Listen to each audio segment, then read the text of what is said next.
మదమ్మా, అమ్మా తల్లి ఎక్కడున్నావమ్మా? మదమ్మా, ఏం చేస్తున్నావో చెప్పిచావు. పొద్దున కల్లా మదమ్మ ఈ గదిలో ఉంటుందని చిటికలేసి మరీ శపథం చేశారు కదా బాసు. మీ కాన్ఫిడెన్స్ లెవెల్స్ చూసి మదమ్మ ఈ గదిలోకి షిఫ్ట్ అయిపోయిందేమో అనుకున్నాను. అందుకే ఎక్కడ దాచారో అని వెతుకుతున్నాను. వెటకారంగా ఉందా నీకు? అంటే మదమ్మ రాలేదా బాసు? మీవన్నీ వట్టి మాటలేనా? మీరంత ధీమాగా చెప్తే ఏదో గట్టి ప్లాన్ వేస్తారేమో అనుకున్నాను. అఫ్కోర్స్ మీ సత్తా ఏంటో నాకు తెలుసు అనుకోండి. ఇంకొక్క మాట మాట్లాడావంటే చంపేస్తాను. నోరు మూసుకొనుండు.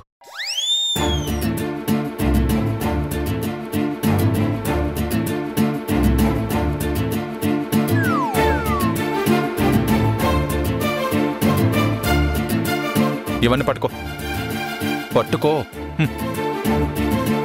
ఏంటి బాసు, మీ బట్టలని నాకిచ్చేస్తున్నారు?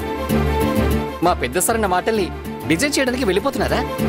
మీ పెద్ద సార్ ఏమన్నారు? సన్యాసి అన్నారని మీరే కదా సార్ చెప్పారు. అందుకే సన్యాసం తీసుకుంటున్నారేమో అని అలా అడిగాను. ఏ మాటకా మాట చెప్పుకోవాలి. మీకు సన్యాసం కరెక్ట్ బాసు, కానీ మీరు సన్యాసం తీసుకుంటే నా పరిస్థితి ఏంటి బాసు? సన్యాసులకు పిఏలు ఉండకూడదా? వాము, సన్యాసం పుచ్చుకునే ఆలోచన నాకు లేదు బాసు. మీరు ఎలాగో సన్యాసుల్లో కలిసిపోతారు. అప్పుడు కంపెనీలో మీ పోస్ట్ ఖాళీగా ఉంటుంది కదా, అది నాకు ఇచ్చి వెళ్ళండి బాసు.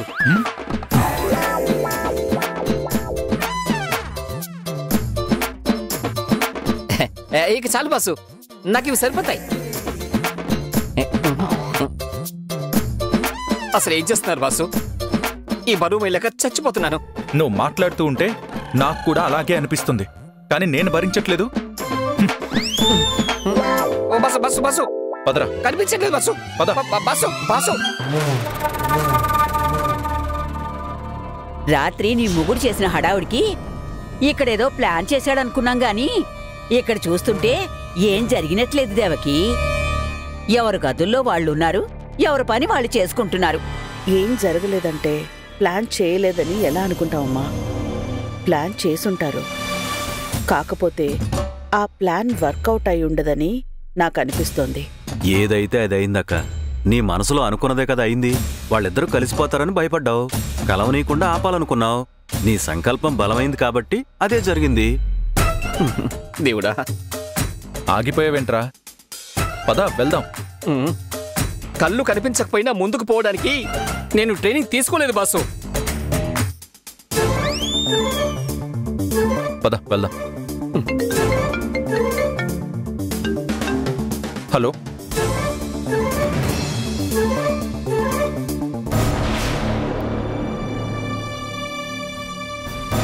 అక్కో, ఆ పిఏ గాడిని చూడండి, అన్నీ దోచుకుపోతున్నాడు. హలో, దోచుకుపోవడం ఏంటి? మీ కంటికి నేను దొంగలా కనిపిస్తున్నానా? పైగా పిఏ గాడు అంటున్నారు. గాడు కాదు, గారు అనండి. నేను పిఏని, మా బాస్ చెప్పినట్టు వినాలి. నేను ఇప్పుడు అదే చేస్తున్నాను. అయితే ఉతకడానికి ఇచ్చుంటాడులేరా? నేను ఇప్పుడే చెప్పాను కదండి నేను పిఏని అని. మళ్ళీ ఇప్పుడు నన్ను అలా అనకండి. అసలు బట్టలు నేను ఎందుకు ఉతుకుతానండి? ఆయనే నన్ను ఉతుకుతున్నాడు. అది చాలండి. మరి దొంగతనం కాక ఉతకడానికి కాక ఆ బట్టలు ఎక్కడికి తీసుకెళ్తున్నావురా?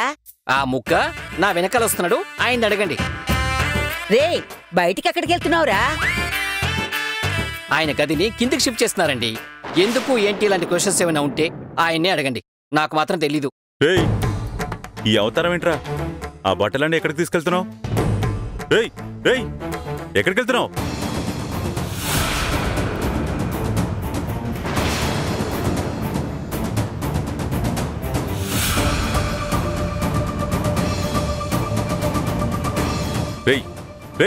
ఎక్కడికి వెళ్తున్నావురా? అడుగుతుంటే సమాధానం చెప్పకుండా అలా వెళ్ళిపోతున్నావేంట్రా? దేవకి, ఎక్కడికి వెళ్తున్నారు? వాడు కింద రూమ్లో ఎలా ఉంటాడో ఏంటో అని. ఉండాలనుకున్నది వాడే కాబట్టి ఎలా అయినా ఉంటాడు. అది మీరు అక్కడికి వెళ్ళి చూడక్కర్లేదు, కాస్త ఆగితే కూడా తెలిసిపోతుంది. ఏంటన్నయ్య ఇది? మా సార్ బట్టలమ్మా.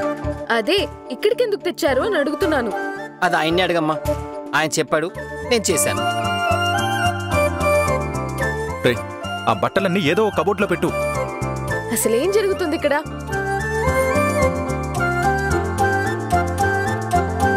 రే నువ్వు పైకి వెళ్ళి నా మొబైల్ ఛార్జరు ల్యాప్టాప్ ఛార్జరు తీసుకురాపో.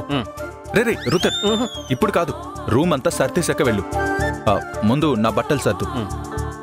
నేను అడుగుతుంటే సమాధానం చెప్పకుండా సర్దుమంటున్నారేంటి? ఇవన్నీ ఎందుకు తీసుకొచ్చారు? ముందు నా గదిలోంచి బయటకు వెళ్ళండి. అన్నా, ఈ బట్టలన్నీ తీయండి. రే నువ్వు ఆగరా. అసలేంటి నీ ప్రాబ్లం? నా గదిలోకి మీరెందుకు వచ్చారు? నా గది అని అన్నిసార్లు అనకు. ఇక్కడ నా గది నీ గది అని ఏముండదు. అన్ని గదులు నావే. ఎందుకంటే ఈ ఇల్లు నాది కాబట్టి. నా గదికి నిన్ను షిఫ్ట్ అవ్వమన్నాను, నువ్వు షిఫ్ట్ అవ్వలేదు. నేను కూడా నా సెల్ఫ్ రెస్పెక్ట్ ని చంపుకుని నిన్ను బ్రతిమలాడలేను. అందుకేనేమో పాపం మా సార్ సిగ్గు లేకుండా కిందకి షిఫ్ట్ అయిపోతున్నారు. Sorry sir, spelling mistake. సిగ్గు పడకుండా అనబోయి సిగ్గు లేకుండా అన్నాను. అవును, నువ్వు షిఫ్ట్ అవ్వలేదు కాబట్టి నేనే నీ గదికి షిఫ్ట్ అవుతున్నాను. రే నువ్వు సద్దరా. అన్నయ్య, మీరు ఆగండి. మీరు నా గదిలోకి షిఫ్ట్ అవడం నేను ఒప్పుకోను. మళ్ళీ నా గది అంటావేంటి? ఇక్కడున్న గదులన్నీ నావే అని చెప్పాను కదా. ఇది నా గది, నీకు ఉండడానికి ఇచ్చాను అంతే. ఆ మాత్రానికే ఇది నీ గది అయిపోదు. కాబట్టి ఈ రోజు నుంచి ఈ గది నీ గది కాదు, మనిద్దరి గది. ఈ గదిలోకి నేను రాకూడదు, ఇక్కడ ఉండకూడదని నువ్వేం చెప్పలేదు కదా. నాకిక్కడ ఉండాలనిపించింది, వచ్చాను అంతే. నన్ను ఈ గదిలోకి రావద్దని చెప్పే రైట్ ఎవ్వరికి లేదు. మీరు మారిపోయారు సార్, మొత్తం మారిపోయారు సార్. మొదటిసారి మీకు సెల్యూట్ చేయాలనిపిస్తుంది సార్. మీరు చాలా మారిపోయారు సార్. అన్నయ్య, ముందు ఇవన్నీ తీసుకొని బయటికి వెళ్ళండి. రే నువ్వు సర్దరా. మనల్ని ఎవరు ఆపుతారో నేను చూస్తాను కదా.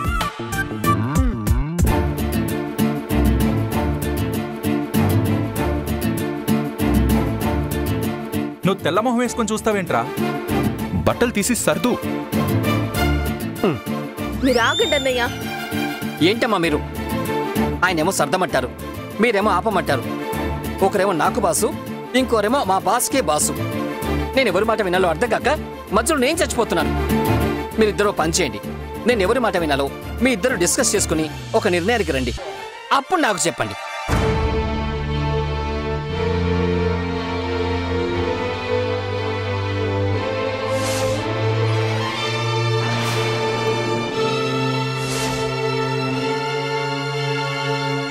తీసుకెళ్లి పై గదిలోనే పెట్టండి. నేనే షిఫ్ట్ అవుతాను. సూపర్ అమ్మా, మంచిది. మాట మీద ఉండండి.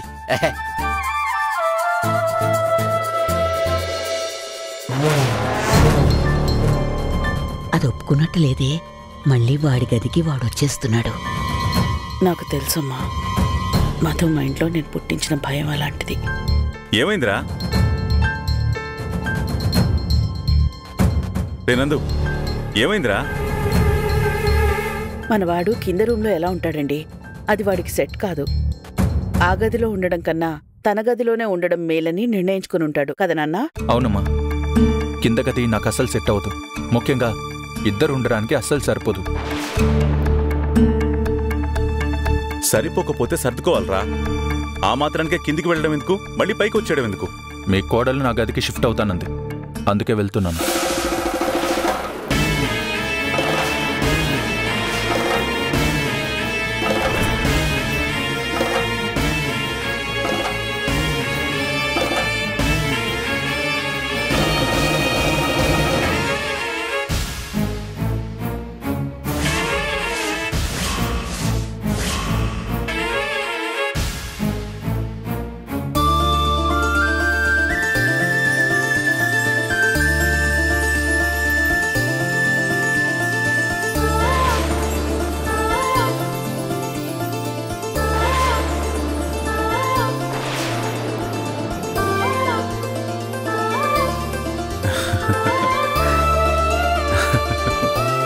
దేవకి, మన కొడుకు కోడలు కలిసి ఉండబోతున్నారు. కొత్త లైఫ్ స్టార్ట్ చేయబోతున్నారు. ఇప్పుడు మాత్రం మామూలుగా సెలబ్రేట్ చేసుకోకూడదు. సంక్రాంతి, దీపావళి ఒకే రోజు వస్తే ఎలా ఉంటుందో అలా సెలబ్రేట్ చేసుకుందాం మనం.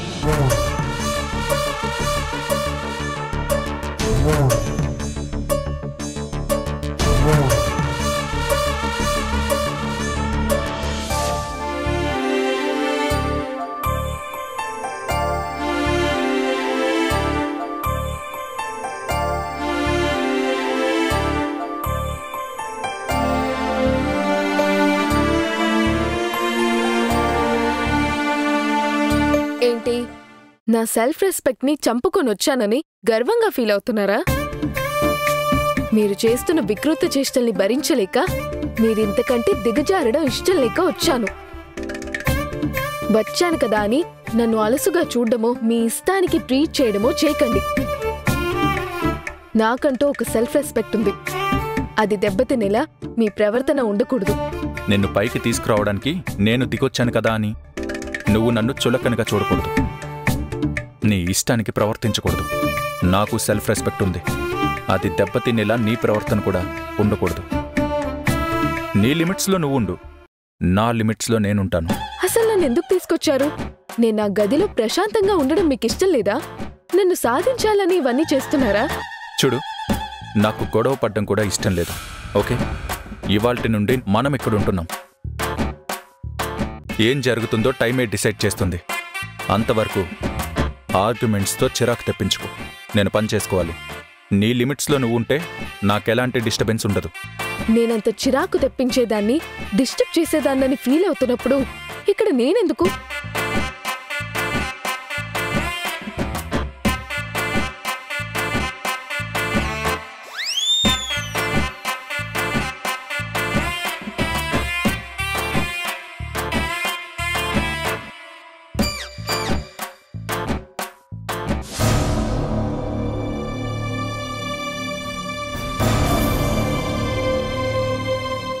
నా క్వీన్ వచ్చిందిరా.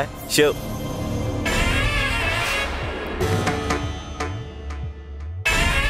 అరే, క్వీన్ వచ్చిందని అలా అన్నానో లేదో, నా క్వీన్ వచ్చేసింది. ఏంటి ప్రణయ్ ఇది? నువ్వు స్టార్ట్ చేయాలనుకుంటున్న బిజినెస్ ఇదేనా? తర్వాత చెప్తానులే గాని ఫ్రిడ్జ్లో ఉన్న కూల్ వాటర్ కొంచెం తీసుకొచ్చేవు.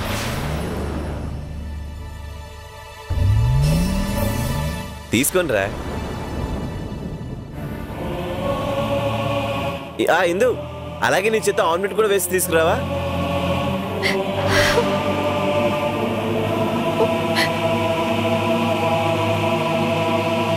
రే మామా, పెగ్గ కలిపుకోవడానికి వాటర్ లేవురా.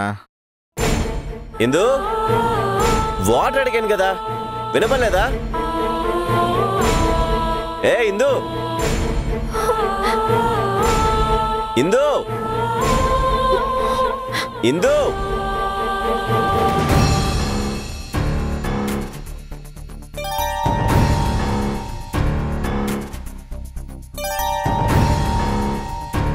ఇందు, ఒక ఆమ్లెట్ కూడా వేసి తీసుకొని రావా? ఆమ్లెట్ వేయడం నాకు రాదు, నువ్వే వేసుకో. ఏంట్రా మామా, నీ పెళ్ళానికి ఆమ్లెట్ వేయడం కూడా నేర్పించలేదా? ఆమ్లెట్ వేయడం నీకు వచ్చా మామా? వచ్చు మామా, కానీ నేను నేర్పిస్తే నేర్చుకుంటుందా? చెల్లెమ్మ చెల్లెమ్మ అయిపోతే ఏంట్రా, నేను వేస్తాలే. నువ్వు అలా కసురుకోకు, నేను రాపు. రే నువ్వేరా. అమ్మా, ఆమ్లెట్ వేయటం రాకపోతే పోనీ కిచెన్లో ఉప్పు కారం ఎక్కడుందో చూపిస్తావా? చెల్లెమ్మ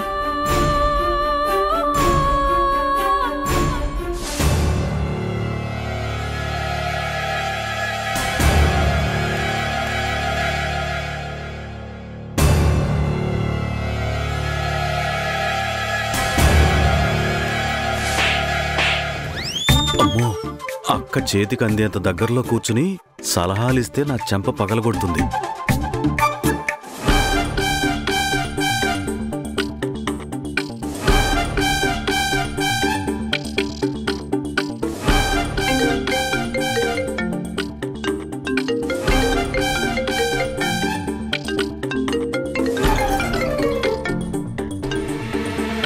రేయ్, ఇప్పటిదాకా ఇక్కడే చచ్చావు కదా, అంతలోనే ఎక్కడికి వెళ్ళిపోయావు? ఫోన్ ఎందుకు చేసావు? ఇక్కడే ఉన్నాను, కాకపోతే నీ కొంచెం దూరంలో ఉన్నాను. ఇదిగో నీ కుడివైపుకు చూడక్క. నువ్వు ఇలాంటి సిచ్యువేషన్లో ఉన్నప్పుడు సలహాలిస్తే చెంప పగలగొడతావని పక్కకొచ్చి ఫోన్ చేశాను. అమ్మా, అసలే చిరాకులో ఉన్నాను, ఇంకా చిరాకు పెట్టదని వాడికి చెప్పు. రే, నోరు మూసుకుని ఇట్రారా.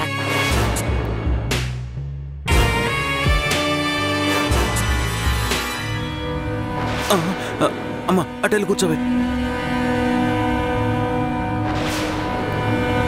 దేవకి, అసలేంటి ఆ నందుగాడు? వాడి ఈగో ఏమైంది? వాడి పొగరేమైంది? ఇంత దిగజారిపోతున్నాడేంటే?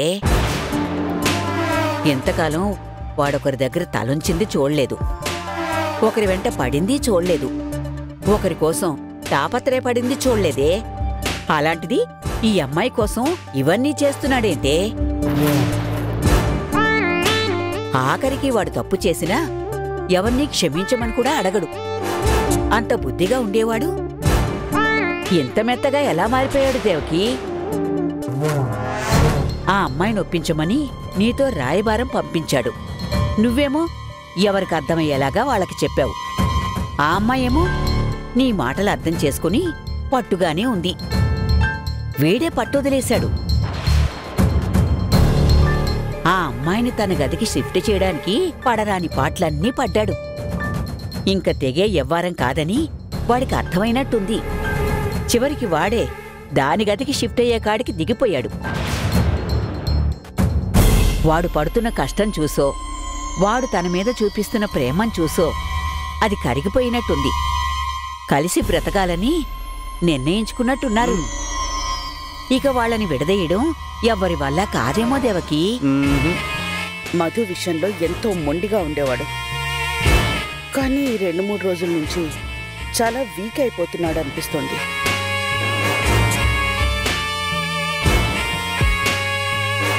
ఆ అమ్మాయిని తన గదిలోకి షిఫ్ట్ చేయించడం వెనక కలిసి బతకాలి అన్నది కారణం అయ్యుండదమ్మా. వేరే ఏదో కారణం ఉంది. ఆ కారణం ఏంటో తెలుసుకోవాలి. వాడి బుర్రలో ఈ ఆలోచన ఎందుకు పుట్టిందో తెలుసుకోవాలి. దేవకి, దేవకి, ఈరోజు పొద్దున్నే ఎవరి మొహం చూశానో గాని అన్ని మంచి శకనాలు జరుగుతున్నాయి.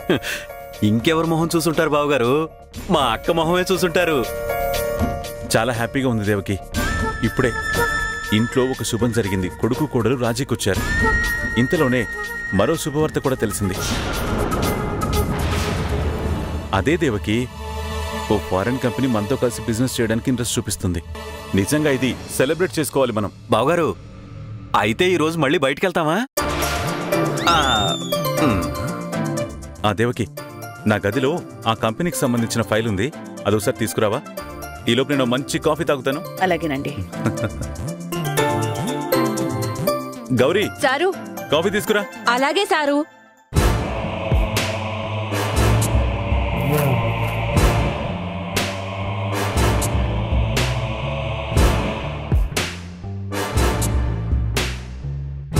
Sir, coffee.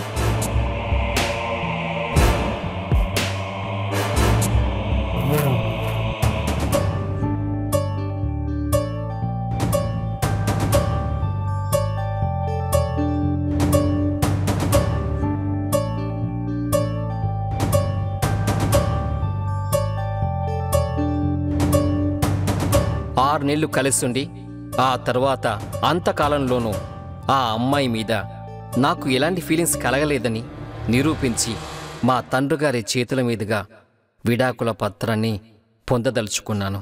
అగ్రిమెంట్లో నేను చెప్పే కండిషన్స్ కూడా రాయ్. ఈ 6 నెలల కాలంలో ఏ కారణం చేతనైనా సరే విడాకుల ప్రసక్తి తీసుకొస్తే ఈ అగ్రిమెంట్ రద్దయి జీవితాంతం అతను భార్య అను మధుబాలతో కలిసి ఉండాలి. భార్యాభర్తల మధ్య సహజంగా ఉండే జీవన విధానాన్ని పాటించాలి.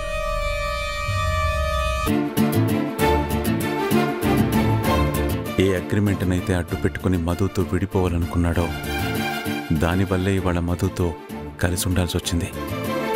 ఈ రోజుతో మొదలైన వాళ్ళ బంధం ఖచ్చితంగా 100 ఏళ్ల వరకు ఉంటుందని నమ్ముతున్నాను.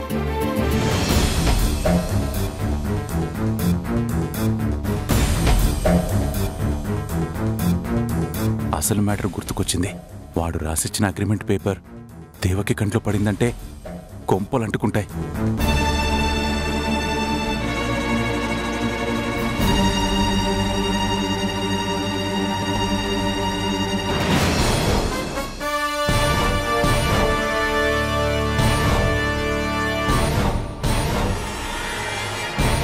ఏమైందిరా మీ బావకి?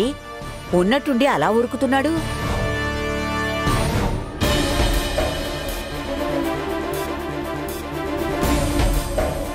మోషన్స్ ఏమైనా అవుతున్నాయేమో అమ్మా. రాత్రంతా బయటే తిన్నాం కదా, బావగారికి వంట పట్టినట్లేదు పాపం.